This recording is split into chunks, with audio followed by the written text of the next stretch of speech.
Is everyone ready? Let's get ready for chemistry!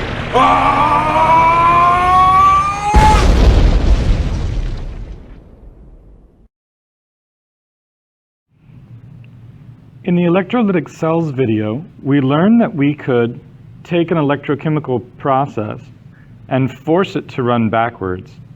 So this is a non-spontaneous cell. And how do you force it to run backwards? You apply a current to it. So the current in this problem is 1.25 amps. Great. 1.25 amps is the same thing as 1.25 coulombs per second. Since there's a function of time to this, we also need to know the time that this runs for. This will give us the total amount of charge that we're using. So let's talk about how this works. I've got time. I've got coulombs per second. 3 days at a rate of 1.25 coulombs per second. 1 day is 24 hours, and 1 hour is 3,600 seconds. Now what do I do with coulombs? The trick to this problem is understanding that there's a couple of conversions that you're probably not used to seeing as conversions. 96,485 is Faraday's constant, and this is coulombs per mole of electron. So I'm going to plug in Faraday's constant to turn coulombs into moles of electrons. Now I'm in moles of electrons. What's the stoichiometry here? It's right there. Nickel plus 2 electrons makes solid nickel. So for every 2 moles of electrons, there's 1 mole of nickel. Now they asked for mass, so all I have to do now is plug in the molar mass of nickel. So 1 mole of nickel weighs 58.69 grams, and that's it. I'll just take out my calculator and I'll do 3 times 1.25 times 24 times 3,600 divided by 96,485 divided by 2 times 58.69, 98.5 grams of nickel. So what's the new thing in this problem? The new thing in this problem is being able to use Faraday's constant as a stoichiometric ratio, and then to use the number of moles of electrons being transferred in the half reaction for the half reaction as a stoichiometric ratio. So Faraday's constant will allow me to convert coulombs into moles, and then I can use the stoichiometry of the half reaction to turn moles of electrons into moles of somebody. The other new thing is amps. An amp is a coulomb per second. So you take the number of amps and you turn it into coulombs per second.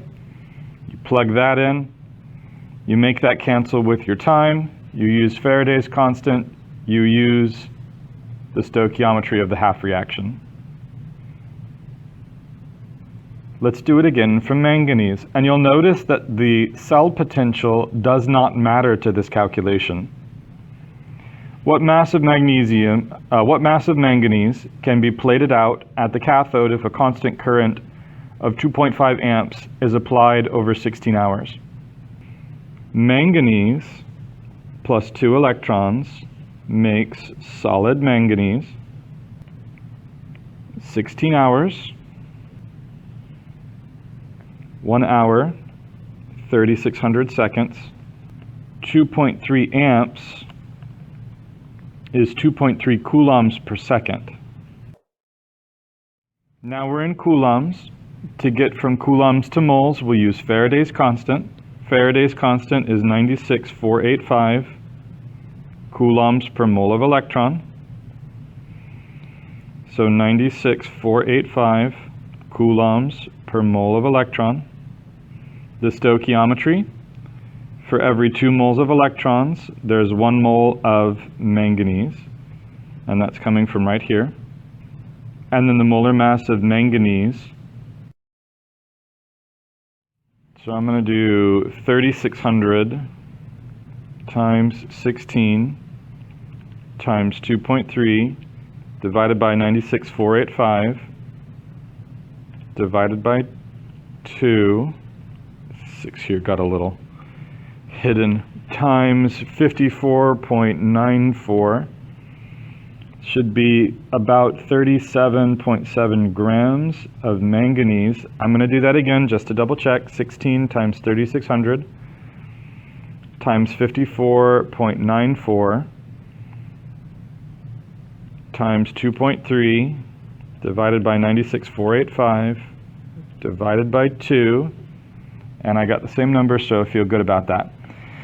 Significant figures are probably going to come from time and amps. So I'm going to call this 38 grams of manganese.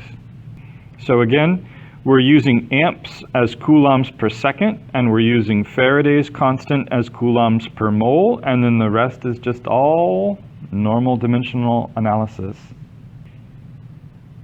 Here's a screwy problem.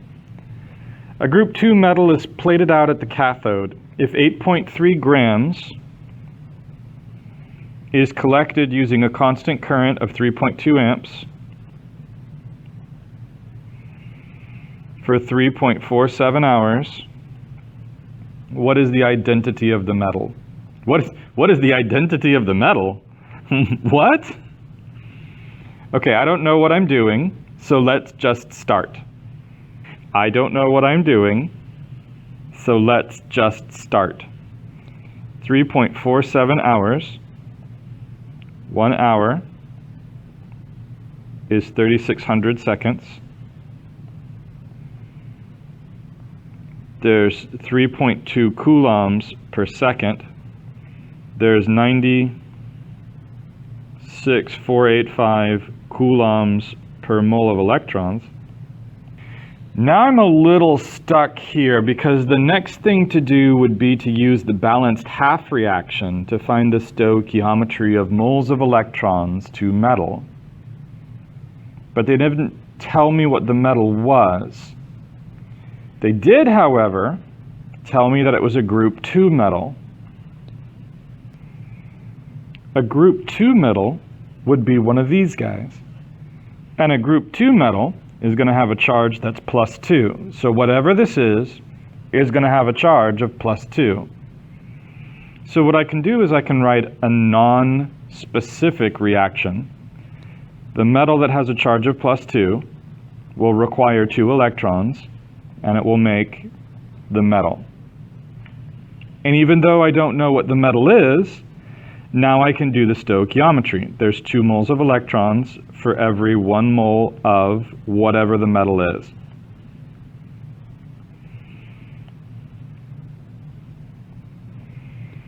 Now I have moles. Let's see what that is. 3.47 times 3,600 times 3.2 divided by 96,485 divided by 2. 0.207 moles. If I have the number of grams and I have the number of moles, I should be able to use those 2 numbers to identify the metal by turning this into a molar mass. So the molar mass is about 40.07. Which group 2 metal is about 40.07? That would be calcium. So the unknown metal is calcium. In this problem, we can use electrolysis to give us the molar mass. It's fairly trivial to be able to find the number of grams that plated out at the cathode.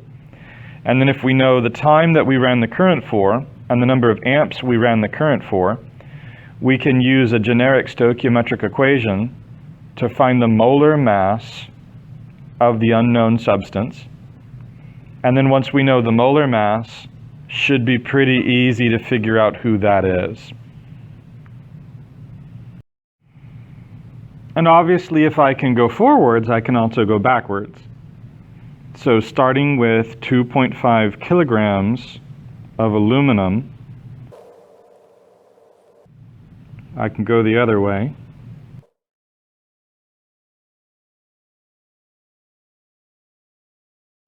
It's pretty much the same problem, except everything's upside down.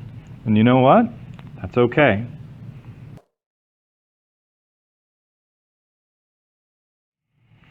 Well, let's see what that is. I have a feeling seconds isn't going to be a very good unit to use for this.